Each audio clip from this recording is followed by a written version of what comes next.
Welcome inside episode 588 of the Locked On Senators podcast. I'm Ross Levitan on the outskirts of enemy territory in Winnipeg, Manitoba, alongside Brandon Piller up in the Blue Mountains. And they did it, Pillsy. They did it. The Ottawa Senators are one step closer to a downtown arena. And this time feels different, Ross. There's new partners, new announcements. We are so excited that this thing is finally in the works. And it feels good. We'll tell you what the next steps are, and our draft rankings have reached its pinnacle. We are counting down prospects number 2 and 1. This is the Locked On Senators podcast, your team every day. Locked On Senators, your daily podcast on the Ottawa Senators. Part of the Locked On Podcast Network. Your team every day.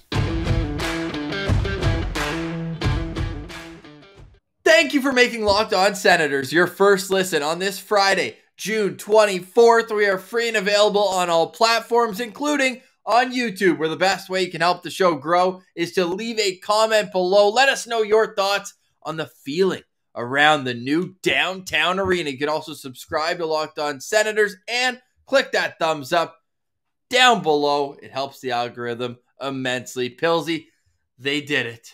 At least this hurdle to get an arena in downtown Ottawa. I kind of cringed when you said it feels different because it had that Maple Leafs vibe every year. Oh, but it feels different, but the result at the end of the day stays the same. Let's hope for a better result than what happened back in 2017-18. Just everything around this feels so much different. Like the optimism around the city, all the fans, everyone involved, and there's new partners being brought in here. And I think that's a big part of why this time it feels different. You're looking heavy hitters. Yeah, some heavy hitters. Like you're looking at Live Nation here. That's going to help them get concerts and other events when the Senators aren't playing hockey at that arena. The Sterling Project Development, they're a New York-based real estate firm. They completed the UBS Arena for the Islanders. Then you got Populous, that's an architect firm, and they helped design the Climate Pledge Arena in Seattle, T-Mobile Arena in Vegas, which I've been to. It's awesome. And then across the pond, the Tottenham Hotspur Stadium in London. Have you seen it? I haven't. I haven't been there, but I've seen pictures of it.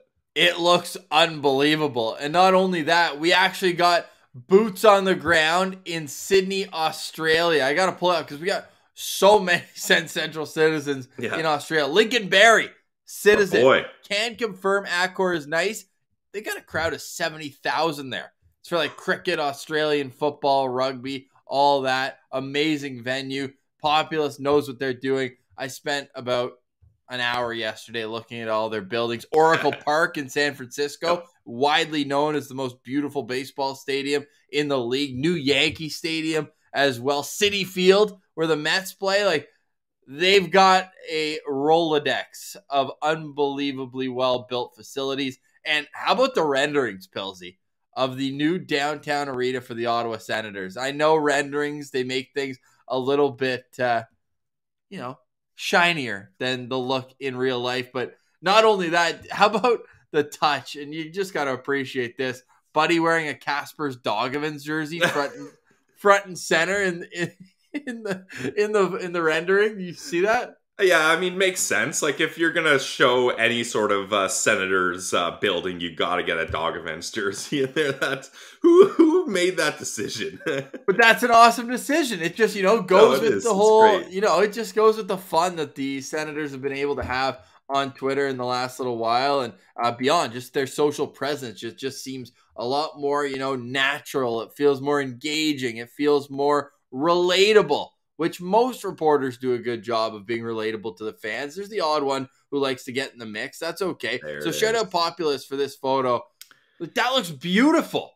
Ross, my only qualm is I don't love the building above it. I feel like that takes away from the allure of it, but I understand, I don't know, those are probably going to be condos or whatever. You got to do what you got to do, but I think it would look so much better just the straight building without the tower on top, but I'm no architect. Brandon Piller, not an architect. Pillsy, our goal the next 10, 15 years, we're going to go have live there? Not live there, but we'll have a place there. Just We're just going to buy property there and not live there. I thought your qualm was going to be one of the logos is backwards on there, a little reflection, but it's probably facing the other way. It is facing the other way. I've seen the design picture from the other way. That is what that is. I'm just pulling that one up now because you're right. It does kind of add a little like, what's this big tower doing? But Pilsy, I ain't gonna complain too much. I promise I won't. Now, there are next steps we're going to get to in a second. All right, here's the wide angle as well. Take your canoe to the game. Oh, yeah. Yeah, absolutely. You can portage to the game if you have to. This is beautiful, man. And if you're not super familiar with the city of Ottawa, I'll pull up on Google Maps just exactly where this is going to be because it has to be the most prime real estate in Canada that's not developed at all. Like there can't be much else. Location-wise, I mean, it's still classified as like a toxic wasteland, isn't it, right now? Yeah, it is.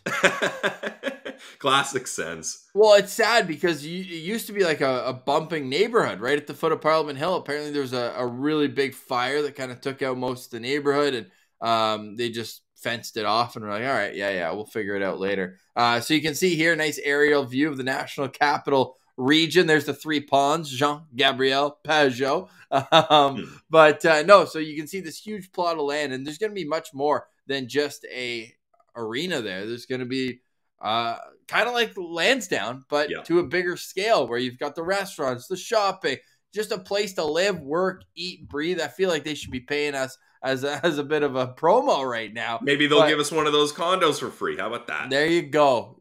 If you could hold one for us, we would appreciate that. You can see Parliament Hill there kind of right in the top middle of your screen. And this is just, you can't ask for anything better than this unless you're a resident of Canada. But I think even most residents in Canada understand why the Senators need to be downtown. Like, I think that the residents of Canada should really just be excited that they got 30 years by the time this is done. Senators moved to Canada in 1995 or 1996, and they've been there ever since. So you know what? You got 30 years of an NHL team in a suburb, which just doesn't happen in the National Hockey League. So you know what? Stick taps to Anthony LeBlanc for sticking with this, getting the job to this point, but with the better feeling around it.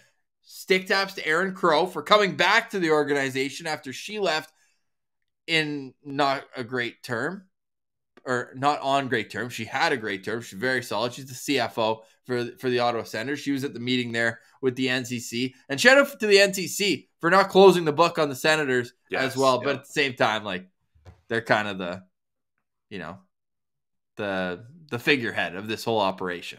Yeah, I mean, it was obvious it had to happen. But, I mean, I wouldn't blame them if after what happened the first time around, they're like, hey, that's a closed door. We're not going down that route. And speaking of that first time, Ross, I was mentioning this to you off air in Ian Mendes' article. Great reporting, obviously a true pro, and we always use his stuff at The Athletic. But he was mentioning that that was back in 2016 that first bid happened. And the projection was to have the arena ready for the 2020-2021 season. Imagine that, the brand new downtown arena happens. No fans can go in there. I mean, that happened to the Las Vegas Raiders, and that's just sad. So if we're going to put a silver lining on it, you know, I always try to put a positive spin on things. That's the positive spin I'll put on this, is the brand new arena unveiled didn't happen during COVID times when no fans were there to enjoy it. It's looking like Ian Mendes mentioned the conservative projection is looking like the 2026-2027 season for the Sens to start playing there. So we still got a long ways to go, but this was a very, very important milestone.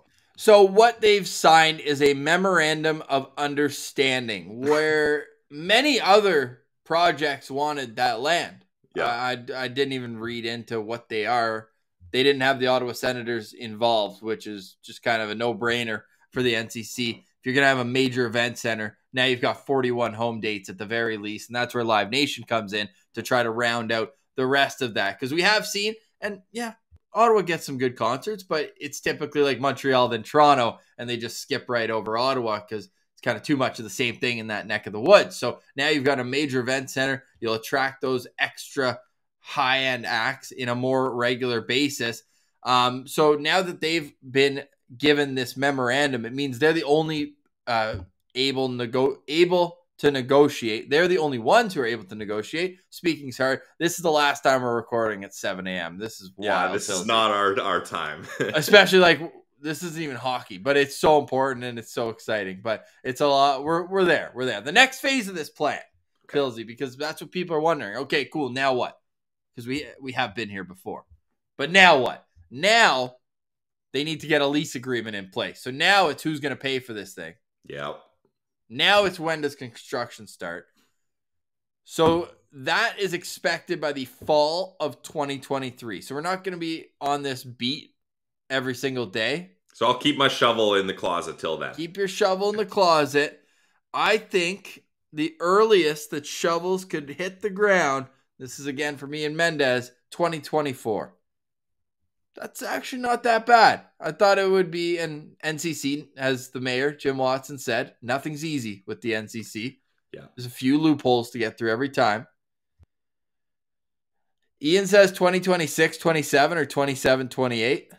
And then notes that only Brady Tkachuk and Thomas Chabot would be signed by then, and they'd be in the last year of their contract. So this isn't going to be a tomorrow thing. And people were pointing that out because I tweeted, hey, you like what you see, Claude Giroux? Tag Claude Giroux in my Instagram story yesterday. And people they're laughing. But, of course, that's why I did it, just for a laugh. I'm not expecting Giroux to be like, we got a memorandum? I got to get to Ottawa. When Giroux's assistant general manager, he'll want a downtown arena. So, there you go. Yeah. I mean, he's actually building a house in Canada, so maybe he's one of those people. Oh, damn. It's like, my commute's ruined now. This ruined my whole damn plan. Now you know how we all feel, G. Yeah. Well, we'll get Giroux one of those condos. No, it's not a big deal. There you go. Yeah. You just got to give us a key, and we'll keep it clean for him when he's out of town. It's such an exciting time, though, Pilsy. You just can't make this shit up. You know, it's just Finally, we got some optimistic news for the Senators in this offseason, and it's news that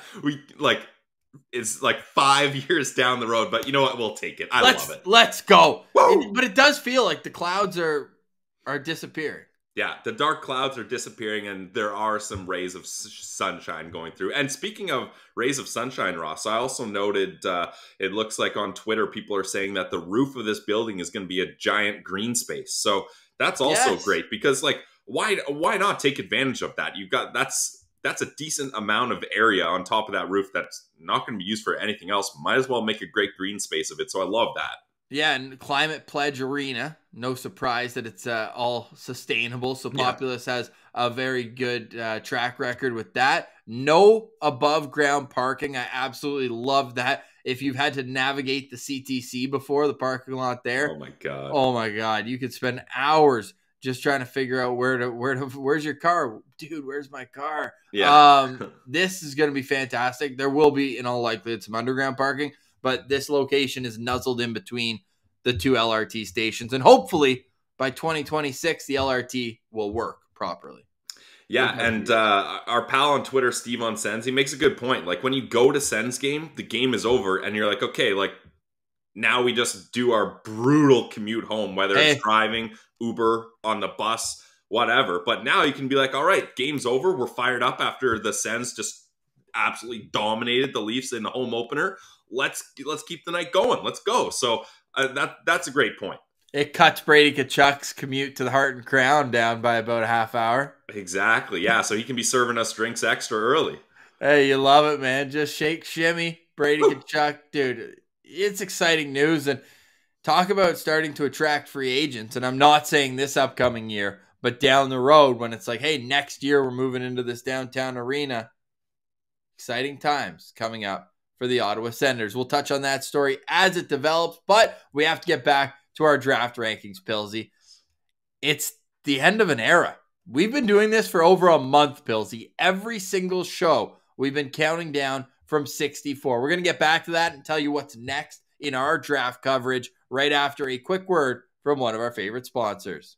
Our friends over at betonline.net, the trusted online sportsbook of the Locked On Podcast Network. And look, Basketball is over, but the Stanley Cup Finals are still going on. Tampa's still holding on here. I got some futures that I'm hoping can still come to fruition. I'm not giving up yet. But if you're looking at getting in on the Stanley Cup Finals, you got to head to betonline.net. They got all the latest odds, totals, player performance, props, and more. It's the #1 spot for all your sports betting needs. It's the best spot for your sports scores, news, podcasts, update, anything you need sports related. BetOnline is there for you. And it's not just hockey, guys. Basketball's over as well, but they got basketball when it's in season. They got baseball, they got boxing, they got UFC, they got golf. Whatever you want, check it out at betonline.net. Head to the website today or use your mobile device to learn more about the trends and the action. It's betonline.net, where the game starts. All right. So the draft rankings have reached their conclusion. And it's bittersweet. This has been a fun part of the show. We appreciate everyone for engaging in the comments. I like this guy. Don't stay away from that guy. It's been a fantastic experience. But Pillsy, it's time to move to the next phase of our draft coverage. And with that, we're going to have a mock draft coming out on Sunday, I believe. Well, just to be safe, we're going to say Sunday for the full mock draft because I'm nervous at how long it's going to take to upload. I'm going to have chapters, so you're going to be able to see which teams are drafting where if you want to just kind of click through. But on Saturday, we're going to put out the lottery mock draft, which all the Locked On hosts took part in. So from Locked On Canadiens to Locked On Sabres at 16th overall, it's going to be really fun here to go through and listen to what they think. So stay tuned for all that coming up on our YouTube channel. And Pillsy, that'll lead us right into interview week next. Yes, interview week and the Brandon Piller show while Ross is on his cruise in Greece. So that'll be a great time. And yeah, we put a lot of work into this mock draft that we're putting out and a lot of work into these interviews for that week. So we hope, and I'm sure everyone's going to enjoy them because we got some great stuff. Like it's insane how much we've put into this draft. Like even the 2020 draft. Like I don't know if we covered it as in depth as we've covered this one because we have almost every prospect analyst that I use and I reference. We've got on the show, which is awesome.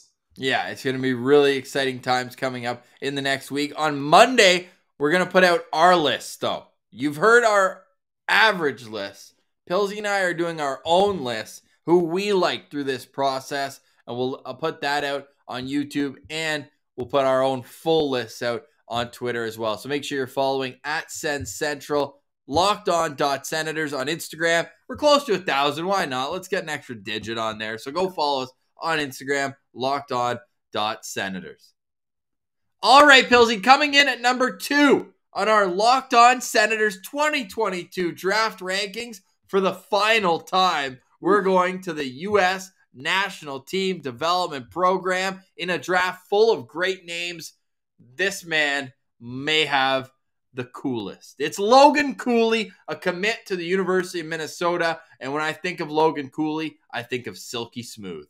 Ross, that was my first note as well. He's so goddamn smooth. I mean, this guy, whether it's weaving in and out or carrying the puck up the ice, he's dancing through defenders in the slot. He is the perfect guy to use the phrase he can stick handle in a phone booth because no matter how much space or no matter how many defenders are on him, he'll figure out a way to get through them. And that's why Logan Cooley is all the way up at number 2 on our prospect profile rankings. He's a centerman. He's 5'11". He's 180 pounds, left shot. And in 51 games with the under-18 team at the U.S. program, he had 27 goals, 48 assists, good for 75 points, and 67 penalty minutes as well. I could see him slotting into a top 6 role right away with the University of Minnesota. A rare feat for a freshman, but this guy just seems to have it. He's even first on Chris Peters' list, and we will ask Chris why next week on this show. Tony Ferrari at 2, Bob McKenzie, Craig Button at 2, Corey Prodman and Scott Wheeler at 3, and elite prospects at 4. So we are now officially into a range of its own here with 1 and then 2. it really feels like there's a bit of a tier here in our list, because yesterday, even when we have prospects number 3 and 4, Pilsy, they were much closer in the average than here what we're dealing with right now. I'm trying to find the exact numbers. Yes, exactly. So Jiricek was 4.86. Then Slavkovsky was 3.43. Now Cooley is at 2.43. Man, what's your favorite part about this guy's game? It's got to be his smoothness. Like the hands on this guy is just crazy. And I think what's great about Logan Cooley is he's someone that he has a dynamic skill, the stick handling, his hands, but he's also so well-rounded. So it's not just like, okay, if he doesn't have the puck on his stick, he's just hanging out and waiting for the puck. He's able to do so many other things. He has a great wrist shot. He has a great one-timer. He's able to set up plays for his teammates. I really see this guy as being a part of a top power play unit one day, because when you've got a shot like that and you've got vision like that, it's going to be hard for teams when they're down a man to decide how they're going to cover you, how close they're going to have their gap control on you, and all of these things. So Logan Cooley, I mean, he's the top center at that U.S. program, which is saying something. We're talking about these U.S. program kids every day, and he's the best of them. And there's a good reason why. And his points reflect that statement.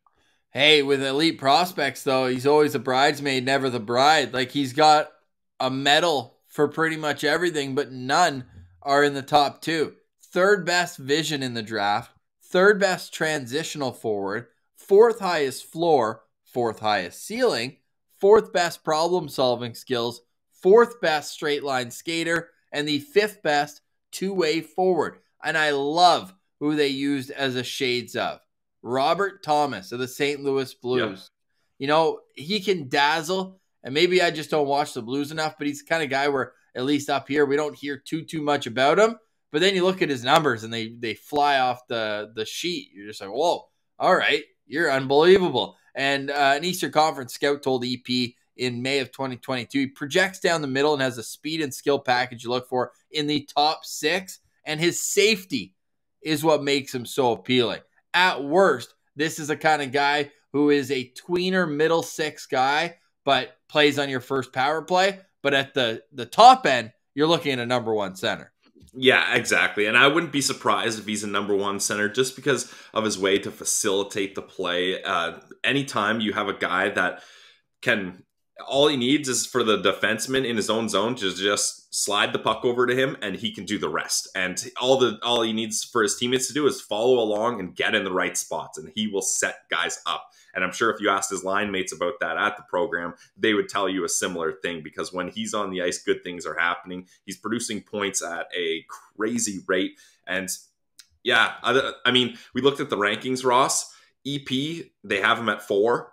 I wonder why they're a little lower. They mentioned he could work on his skating a little, which is fine. There's got to be some flaws with some of these guys, but other than that, and it's not even like they weren't even critical on him, right? Like I think there was just like one sentence where they're like, yeah, maybe he'll work on his skating in the off season, and that was kind of it.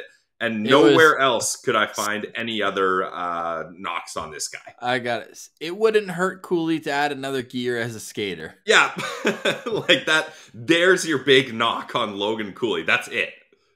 He certainly has number 1 center upside, and what I love too is how he makes his teammates around him better. His playmaking ability is right there, almost side by side. I still think that his hands are the best, but he uses his hands when it comes to passing the puck and making sure his teammates are getting it in the right spot. Like, think about Cutter Gauthier as well. Like, he's the kind of guy, he's good catch and shooter, but he's put in these unbelievable positions from Logan Cooley where he can just tap it in, just give it a little tap-a-roo. And he does just that. And I think whoever gets to play with Logan Cooley at the NHL level is going to get that same type of help. And I just can't see a world where Logan Cooley gets past Arizona at 3. And just think of him and Dylan Genther flying around on the same ice at ASU together. Or Clayton Keller.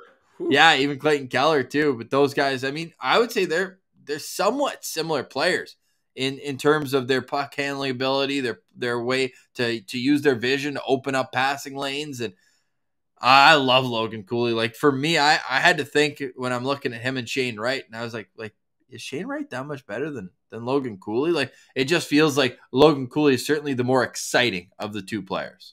Yeah, I would say, and we're obviously, I mean, spoiler alert, but Shane Wright is our number 1 overall. Oh, no spoilers. So we're gonna get to him shortly here. But I would say, Ross, they're very similar players, except if you've got a scale for offense and defense, Logan Cooley's offense is up here, Shane Wright is here. But then you go defense, Shane Wright up here, Logan Cooley there, right? And so it's gonna be a decision for the Habs if they want to go for a more well-rounded two-way defensive type center, or if they want to go for someone with a little more dynamic offensive skill in Logan Cooley.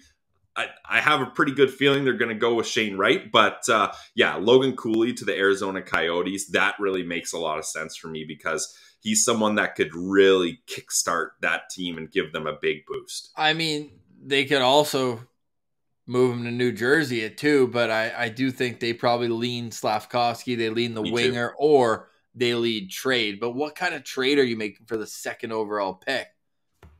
I don't know. Yeah, it's crazy. We could do a whole episode. Difficult. Check out our friends at Locked On Devils for that. Like you're looking at anyways, that's a big piece. Would have to be going back the other way. Logan Cooley got better as the season went on as well. 10 points at the World Under 18s in 6 games. Like, there's not much more you could have asked him to do in his draft year than what he put up. There really isn't. And he's from Pittsburgh, so he grew up, watching Sidney Crosby win his Stanley Cups, and you just think that has to seep in to how he plays. Watching Malkin and Crosby all those years, like he kind of has Malkin obviously has super underrated hands, or maybe not underrated, but he has unbelievable hands. And I think that you're seeing the next generation of talent coming out of Pittsburgh, watching those types of players. So I think Logan Cooley definitely got to keep our eye on here going forward as a potential game-breaking type centerman. Yeah, absolutely. And he plays with good pace and high tempo too. I think that's what's great too. When you can play with such high pace and tempo and you've got good hands, it's hard for other teams to contain you. And then they start getting out of position. They start not having discipline in their defensive systems. And you can find guys open because Logan Cooley dekes through one guy and then they say, okay, let's double team him and really apply pressure here. Now you've got so much open ice for his teammates. So I think that's a big part of why he's so effective. And when you're an elite puck handler with great vision, you can make things happen. And it just seems like nothing is impossible out there when Logan Cooley has the puck. No, there really isn't. And you look, he's just been a scorer his whole life. This guy, he led the program both years over a point per game. That in itself is pretty impressive. He was almost a point per game playing on the under 18 team last year. So that was playing with the Tyler Bouchers of the world and still being able to contribute up an age group. So he just brings the whole package. And Pilsy, I know it's very unlikely that the Senators will have a shot at him, but as a player, he's a 5-star guy. This guy, he's the type of guy you really want to have on your team, no matter if you have depth at center. This guy, I think he is a center, but you could start him out on the wing. I mean, I don't think it would hurt him based on his best attributes. So I got 5 stars, but obviously it would take a pipe dream for the Ottawa Senators. You know what? I'll go 4.5 stars just because I don't want to give everyone above 5 stars. Yeah, but that kind of defeats the purpose of the Sens star system. So 4.5. 4.5. 4.5 for Logan Cooley. Yeah, I got him at 4.5 as well. As my last 3 players, the half point is only docked because I don't see a world where I don't even see a world where he falls out of the top 3, let alone falls all the way to 7. No, there's no chance. I'll say, and maybe I am taking a bit of a risk there because who always rises on draft day? Right shot defenseman. Mm-hmm. So that's the wild card in all this. If Nemec or Jiricek go off the board. We know that Arizona took a forward with their first round pick last year. Do they go with a defenseman?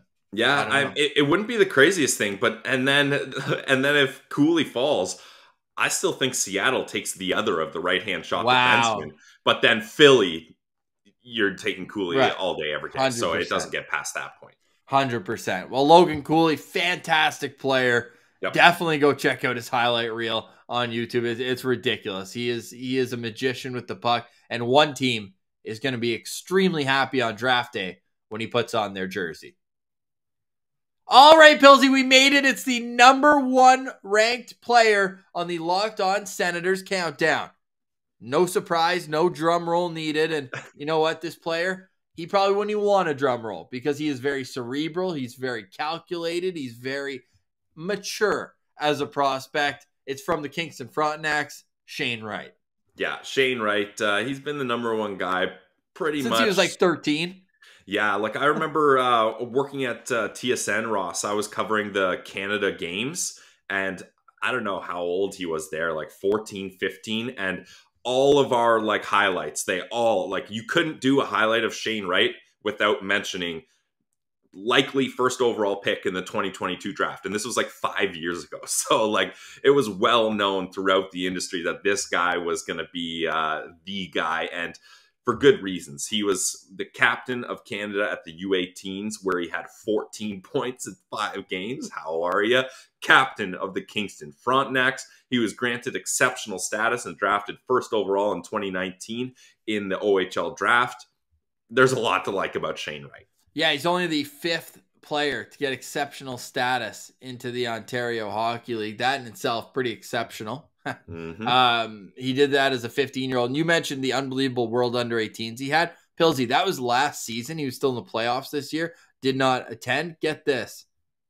He didn't play all year. We talk about it all the time. The OHL didn't play, and then he just stepped in. That's a good point. Then he just stepped in international competition. Was like, yeah, I'll get 3 points per game, almost 2 goals per game, and be the captain in an age group above his. Yeah. Wow. Yeah. So that just speaks to the maturity that he's just a leader of men. And I mean, you could say the same for next year, Connor Bedard, where I think Shane Wright's a little upset with this whole Connor Bedard hype train because he's like, wait, I deserve some hype too.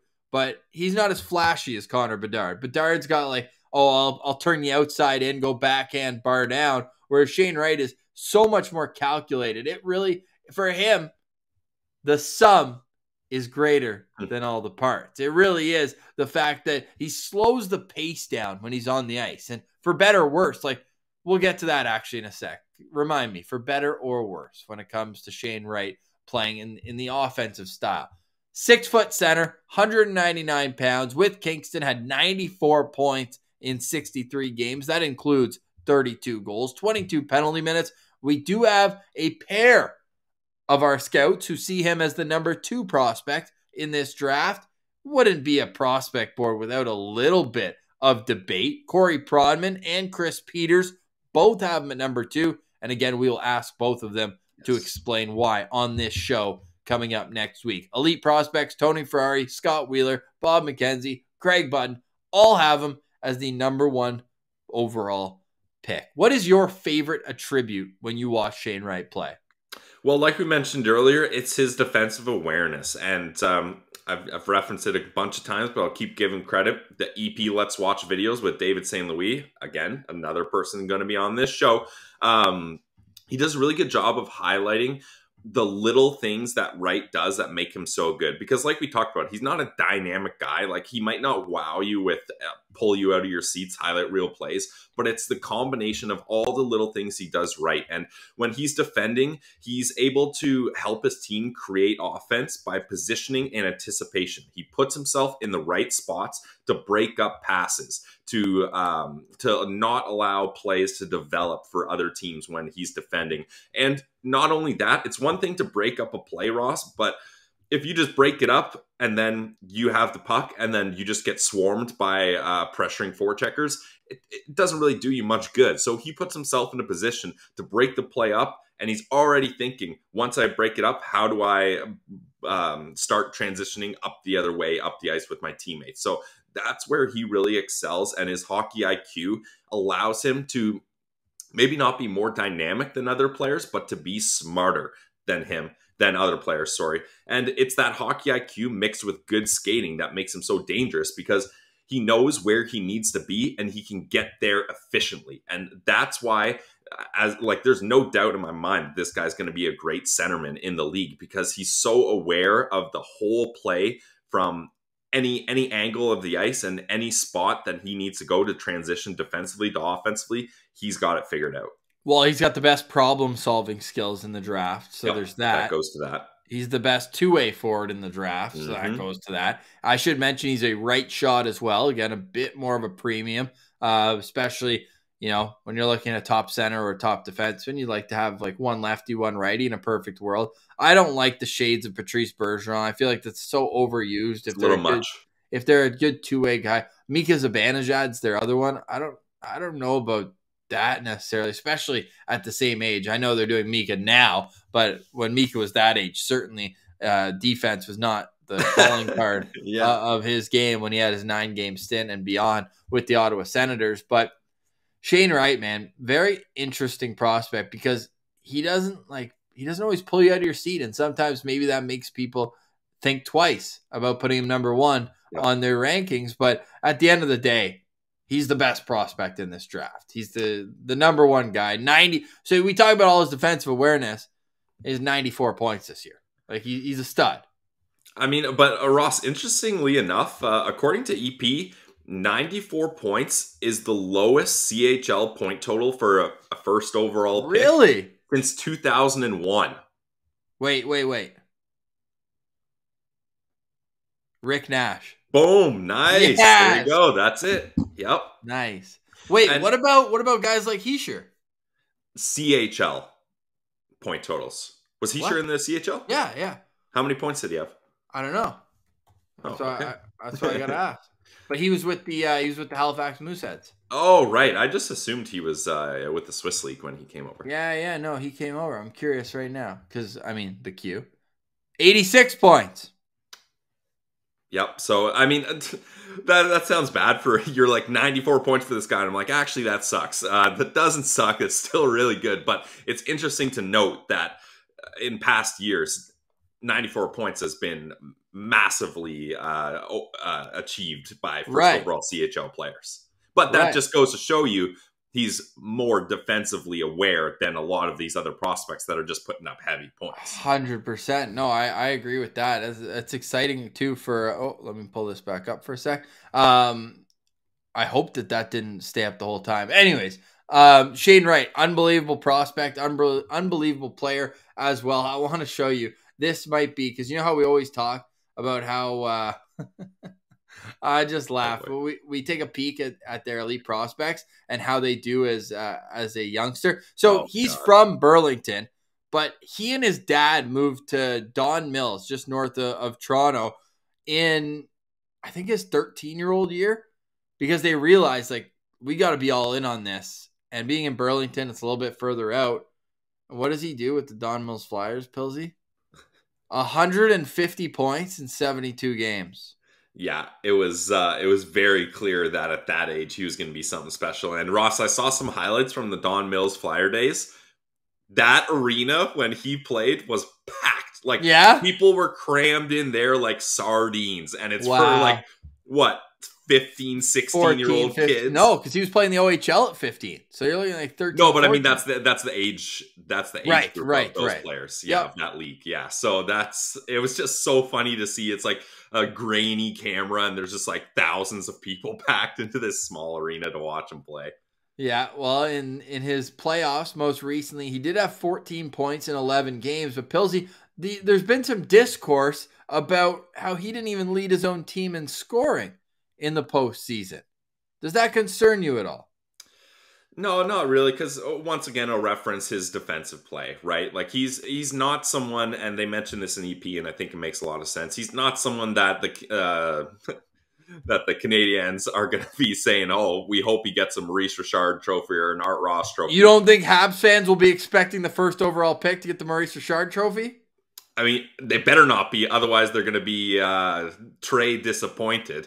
And that's not going to be any good for anyone. Might be good for us Sens fans. But he's more likely to win a Selke one day, which once Patrice Bergeron retires, that trophy will be available to other players. But that's the thing. Like when you're picking first overall, you have that craving to have those highlight reel plays and those dynamic offensive touches. But you got to remember, this is someone that 4 or 5 years down the road, you're going to be so thankful is on your team because he can get it done all over the ice, especially once he gets some pro experience in him. And if the Montreal Canadiens ever put a good team around him, he's going to be someone that it's going to suck for other teams playing them in their playoff matches because he's going to be tough to go against. Do you think he plays in the NHL right away next year? I mean, why not? They have so many good young kids there. Martin St. Louis, he's a guy that I think is going to work very well with young prospects. He allows them to play their style of game without having them fully just like playing systems and not playing hockey at all. That's kind of his calling card as a coach.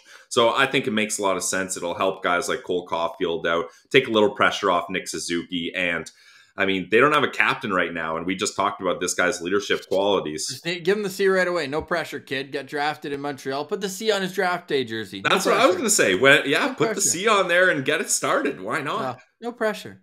Yeah. No pressure, Shane. Really, though. Don't worry about it, buddy. It's all good. Just go out there. I mean, you got to defend Josh Norris. Good luck. I don't know if he knows where his office is yet. Now, even his biggest boosters will say this, quote from Scott Wheeler, "Still my top prospect in this class," in brackets, though not in his own tier anymore. So even the people who are highest on him are still saying like, hey, the gap's closed. He is not your Connor McDavid, your Austin Matthews, your Nathan McKinnon. He's not number one with a bullet. So I wonder how he reacts to that, because it's not an excuse. It's just a reason that he didn't play all last year. And that is such a crucial year for development. Now you can say this was still his third year because he had exceptional status. He still did get to play before the pandemic and then some. So I'm interested. I'm interested in the OHL as a whole next year. But I'm extremely intrigued at whether or not he's going to play there or whether he's going to play in the NHL, or like his shades of Mika Zibanejad, what if he gets a 9-game tryout? I think at the very least he gets the 9-game tryout. I mean, you got to give your fans something to chew on for a little bit there. I'd be shocked if he went back to the OHL. All right. So how many stars for Shane Wright? I got him at 4 stars, not even 4.5, because there's no way he's going to 7. And honestly, he's not really the type of player that the Sens need. I mean, that sounds crazy to say, but like, oh, we got Shane Pinto. Yeah, we got Shane Pinto. We got Mark Kastelic. Like, what do we need a two-way center for? We got Dylan Garambrel, guy. Yeah. Recently signed the biggest move of the offseason. Dylan Garambrel's here, everybody. No, but Shane Wright, he's going to be a sick player. There's no question about that. So, Habs, treat him well. No pressure. Don't do what you did with a couple other high draft picks recently. Take good care of him, and you will get a very good player in Shane Wright. All right, Pillsy, quickly before we go, the Ottawa Senators preseason schedule is starting to take place. We already talked last week about the 2 games out east by. We got in Gander, Newfoundland. Come from away and get over here in Gander, Newfoundland. And then they're going to go back into New Brunswick on the 8th of October. So those, and shout out Kraft Hockeyville. I appreciate that they're doing this for them. Usually those games are at the very start of preseason, and you're not getting an NHL roster. True. Those, I believe, are the final 2 preseason games before the National Hockey League season begins. So you're going to get 2 NHL rosters for those games, Ottawa, Montreal. So will Shane Wright be in those games? Very good question. But we also have, which is becoming an annual thing, I absolutely love it, because Ottawa only comes here once during the regular season. But they're coming to Winnipeg again. The Jets put out their entire preseason schedule yesterday, so we're still waiting on the rest of the Sens. But September 27th, Ottawa at Winnipeg. I got it on the calendar, so fired up for that. Yep, get your Ridley Gregg binoculars out, because he'll probably pull off another highlight reel goal and then get suspended. That goal, though, that might be the goal, like top 5 Sens goals of the year in terms of pure skill on the ice. Yeah, I mean, it was pretty incredible. That's for sure. Yeah, I was not expecting that from Ridley Gregg in that moment. And it was right in front of us too. Like that could not have been a better angle that we had for that goal. Yeah, it was great. And that was our, at least, no, it was probably yours too. That was our first live hockey game. Yes. Over Years. a year. No, years. Like, years. Yeah. So for that play to happen and for the Sens to get the double win, the win in regulation and the shootout win, that was great. No, it was in overtime. They won. And then shootout. Oh, was it? Oh, okay. Yeah, I know Pinto, it was a double win, though. Shane Pinto scored in overtime. Remember, he was weaving around and then bang. I don't remember, obviously. He scores.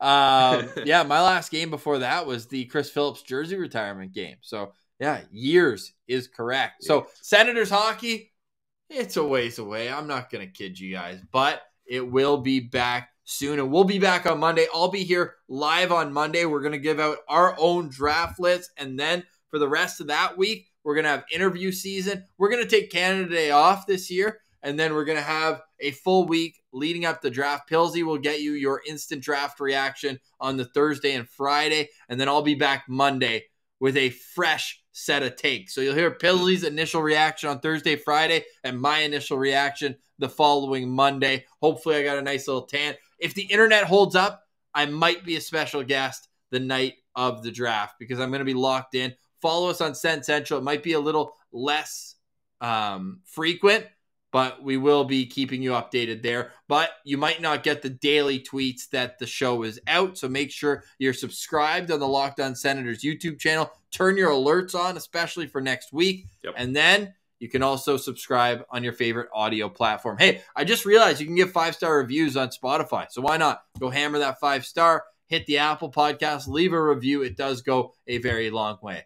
For today, we say goodbye. Have a great weekend, everyone. For Brandon Piller, I'm Ross Levitan. This has been the Locked On Senators podcast, your team every day.